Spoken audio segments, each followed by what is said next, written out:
Hey, good afternoon, friends.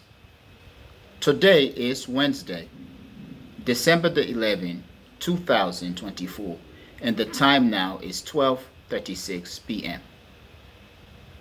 So, friends, I want to talk briefly about Syria, the situation in Syria, or the situation relating to Syria, the Middle East, the greater Middle East. Now, friends, this is the first video about Syria. Therefore, you are watching the first of the Syrian playlist. For those of you who are new to my channel, or for those of you who are watching my video or videos for the first time, this is how the echoing voice, the channel is set up. Every country will have two playlists on this channel.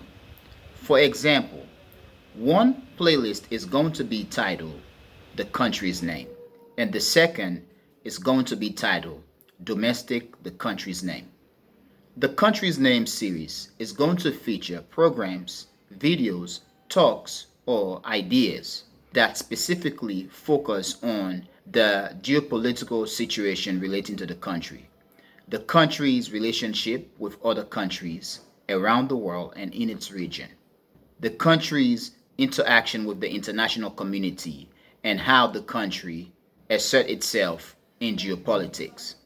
However, my friends, the Domestic the Country's Name playlist or series is going to feature programs, videos, talks, or ideas that base specifically on the domestic situation in the country, relating to economics, infrastructure, employment, youth and sport, and so on and so on and so on. Now, my friends, the situation in the Middle East, as I've said several times, continues to spiral out of control. Just this past weekend, something grand happened in the Middle East.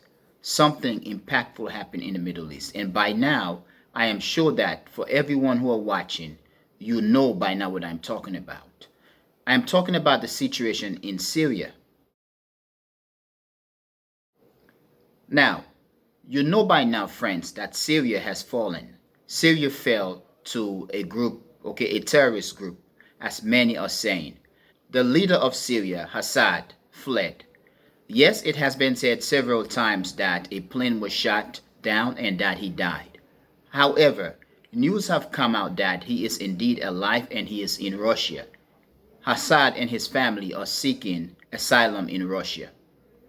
Now, in Syria, my friends, the situation is tense because not only that the leadership of Syria, Assad and his government has collapsed, but Syria has fallen. And as of now, many in the West are happy, they are jubilant about the defeat of Assad, okay, the ouster of Assad, to the point where even Israel, it is said that Israel has carried out so many strikes. I was looking at a couple of articles earlier. One of them basically stated that Israel has struck Syria over 480 times. That is remarkable, but very strange and scary. So, friends, towards the end of last week, bells were ringing throughout the world, and the news all over the world, and also on social media, people were talking about the HTS, a terrorist slash rebels slash militant groups moving rapidly throughout Syria, okay, coming from northern Syria. The group moved so fast.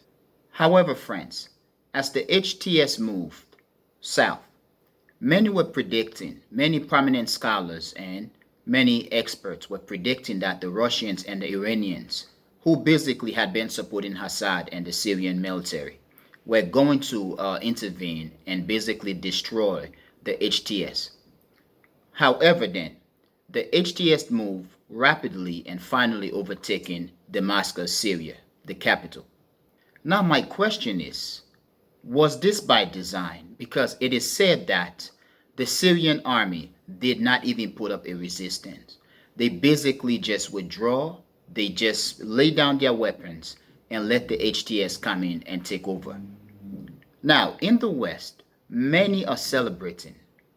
The US President Joe Biden even made a statement, and in the statement, he basically condemned Iran, the Russians or Russia, and Assad, Syria.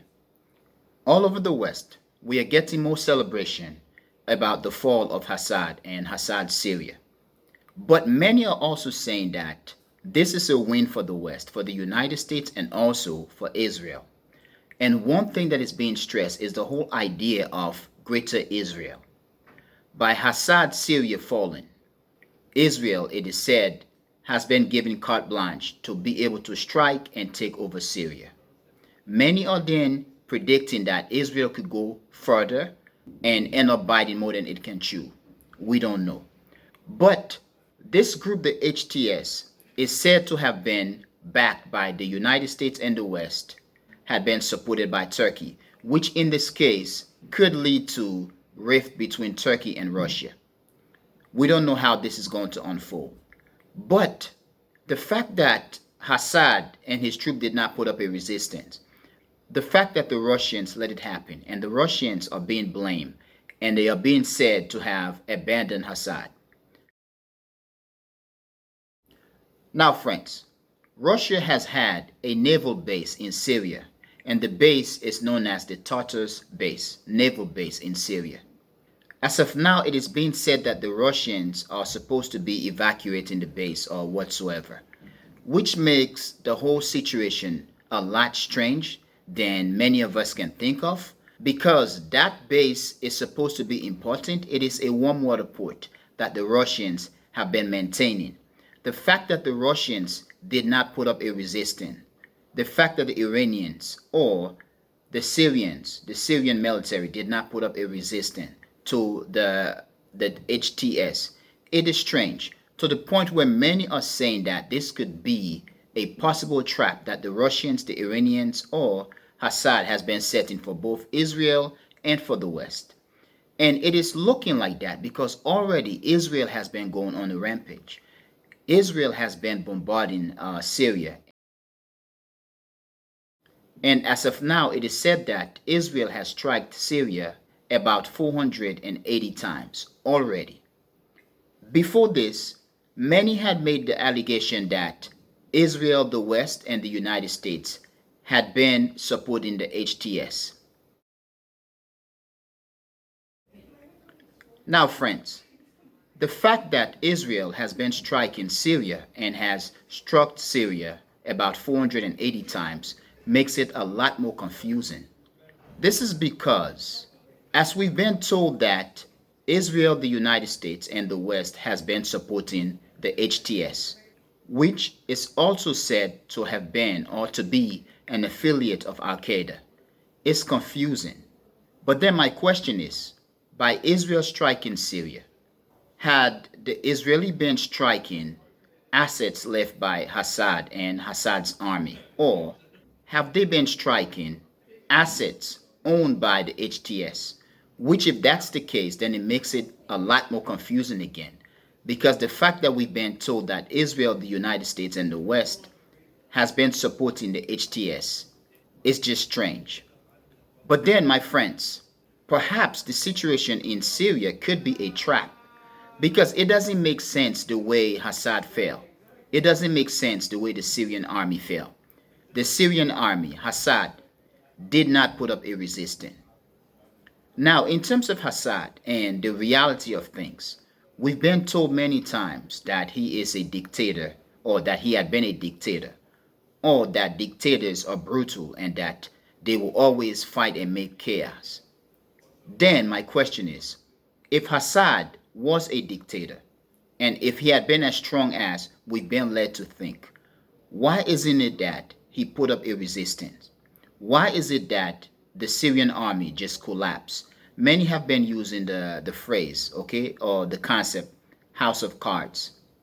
I'm not going to go into that, but I just want to bring it up. Therefore, my friends, it makes sense that what we've been seeing in Syria could be not just a free collapse of Assad and the Syrian army, but a trap for the United States, the West, and Israel.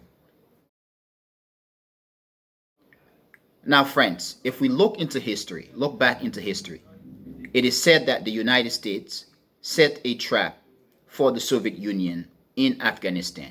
The Soviet went into Afghanistan and they got beaten. Recently, the United States, okay, beginning in 2001, went into Afghanistan and they stayed for over 2 decades. Just recently, when Joe Biden came to power, the United States shamefully left Afghanistan to the point where the United States left the Taliban an air force, lots of planes and military equipment, okay, or assets. This could be the case because currently the United States is said to be in northern Syria, basically occupying the parts of Syria that is known for oil production, and that the United States has been getting oil, free oil from Syria. So the United States is in Syria. Whether the United States is going to continue to be there and is going to wage war as a means to protect the oil asset or to protect Israel, it's going to be another thing that we have to look at. But the fact that the Russians left, the Iranian left, and Assad left, it is strange. Now, friends, last week I uploaded a video or a program and I asked, could the election of Donald Trump or the re-election of Donald Trump be the catalyst that could work in the favor of Israel and enabling Israel to win the war in the Middle East, the war in Gaza, southern Lebanon, or the West Bank, basically wiping out the Palestinian. And I stated that Donald Trump is going to support Israel all the way. However, friends, I am going to ask another question.